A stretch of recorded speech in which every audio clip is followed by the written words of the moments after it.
బాంబేలో gang wars మళ్లీ మొదలయ్యాయి. కానీ ఈసారి గన్స్ అన్నీ సత్యదాదా వైపు తిరిగాయి. వాడి చుట్టుపక్కలే ఎక్కడో దాక్కున్నాడు.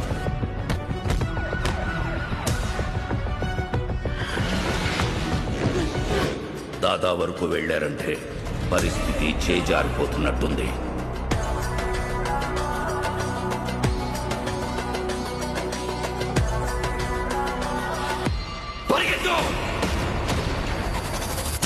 వాళ్ళ ఎదుట నిలబడి గెలవడానికి మాత్రం ఒక్కడే.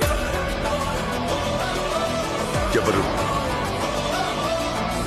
వాడైతే కాదుగా.